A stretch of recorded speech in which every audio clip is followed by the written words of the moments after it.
پیش خدمت ہے ایک سبق آموز کہانی جس کا عنوان ہے ڈنڈا سب کا پیر۔ کہتے ہیں کسی بادشاہ کے ملک کا ایک صوبہ گورنر کی بیجا ڈھیل اور عدم توجہی کی وجہ سے بد نظمی کا شکار تھا۔ اس صوبے میں چوری، ڈکیتی، رشوت ستانی، اقربا پروری اور ذخیرہ اندوزی ایسی برائیاں جڑ پکڑ چکی تھیں۔ اس صوبے کی بد انتظامی کی شکایات وقتاً فوقتاً بادشاہ سلامت تک بھی پہنچتی رہتی تھی۔ آخر تنگ آ کر بادشاہ نے اس صوبے کے گورنر کو برخاست کر دیا اور نئے گورنر کی تقرری کے لیے اپنے وزیروں کا اجلاس طلب کیا۔ اجلاس میں ہر وزیر نے اپنی پسند کے گورنر کی تقرری کی سفارش کی، لیکن ایک وزیر نے بڑی عجیب تجویز پیش کی۔ اس نے کہا بادشاہ سلامت میری رائے کے مطابق کسی کمہار کو اس صوبے کا گورنر بنا دیں۔ بادشاہ وزیر کی اس تجویز پر حیران رہ گیا اور وجہ پوچھی تو وہ کہنے لگا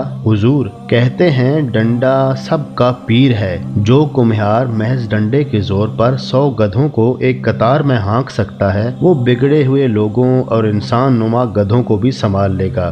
بادشاہ نے ہچکچاتے ہوئے اپنے بزرگ وزیر کی تجویز مان لی اور ایک کمہار کو اس صوبے کا گورنر بنا دیا۔ اب نئے گورنر نے صوبائی دارالحکومت پہنچتے ہی افسران اعلیٰ اور کوتوال کو ساتھ لیا اور شہر کے گشت پر نکل کھڑا ہوا۔ جب شہر کے مرکزی چوک پر پہنچا تو اپنے ہاتھ کی انگلی سے انگوٹھی اتار کر پھینک دی اور ایک سپاہی کو حکم دیا کہ یہاں ایک طرف چھپ کر کھڑے ہو جاؤ اور دیکھتے رہو، جو بھی اس انگوٹھی کو اٹھانے کی کوشش کرے بلا تعمل اس کا ہاتھ کاٹ دو۔ یہ کہہ کر گورنر اپنے افسران کے ہمراہ آگے روانہ ہو گیا اور سپاہی وہیں چھپ کر کھڑا ہو گیا۔ تھوڑی دیر ہی گزری ہوگی کہ اس چوک سے ایک شخص گزرا۔ جوں ہی اس کی نظر انگوٹھی پر پڑی وہ جلدی سے اس پر جھپٹا، لیکن ابھی اس نے انگوٹھی اٹھائی ہی تھی کہ سپاہی نے میان سے تلوار نکالی اور اس کا ہاتھ کاٹ ڈالا۔ وہ چیختا چلاتا وہاں سے بھاگ کھڑا ہوا۔ اس دوران کچھ اور مسافروں کا بھی اسی چوک سے گزر ہوا جنہوں نے سپاہی کو اس شخص کا ہاتھ کاٹتے دیکھ لیا۔ وہ تھوڑی دیر وہیں ٹھہرے، پھر آگے روانہ ہو گئے اور راستے میں ملنے والوں کو اس صورتحال سے آگاہ کرتے گئے۔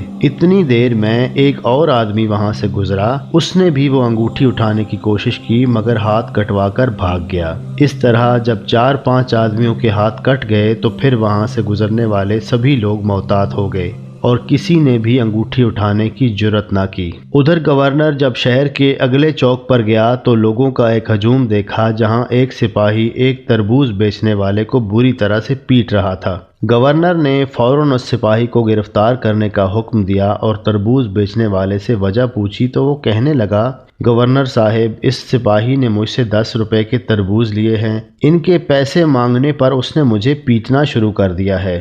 گورنر نے وہیں عدالت لگا لی اور سپاہی کا جرم ثابت ہونے پر اسے سرعام پھانسی دینے کا حکم دے دیا۔ اتنی کڑی سزا سن کر کوتوال شہر نے سپاہی پر رحم کرنے کی اپیل کی تو گورنر نے اسے بھی پھانسی دینے کا حکم دیا۔ صوبے کے افسر اعلیٰ نے جب یہ صورتحال دیکھی تو اس نے آگے بڑھ کر کوتوال شہر کو معاف کر دینے کی سفارش کی، جس پر گورنر نے اسے بھی سرعام پھانسی دینے کا حکم دے دیا۔ گورنر کے حکم کے مطابق یکے بعد دیگرے تینوں سرکاری اہلکاروں کو وہیں چوک میں سرعام پھانسی دے دی گئی۔ جب رعایا نے افسران اعلیٰ کا یہ عبرتناک انجام دیکھا تو وہ لرز اٹھے۔ اس طرح چند ہی دنوں میں پورے صوبے سے تمام قسم کی برائیوں کا خاتمہ ہو گیا اور لوگ امن و سکون سے رہنے لگے۔ چند ماہ بعد جب گورنر پھر شہر کے مرکزی چوک سے گزرا تو اس نے اپنی انگوٹھی اتار کر وہاں پھینک دی۔ دوسرے دن بھی وہ شہر کے اسی چوک سے گزرا، دیکھا تو انگوٹھی وہیں پڑی تھی۔ یوں تھوڑے ہی عرصے میں اس صوبے سے چوری، ڈکیتی، لوٹ مار، اقربا پروری اور ذخیرہ اندوزی ایسی تمام برائیوں کا خاتمہ ہو گیا۔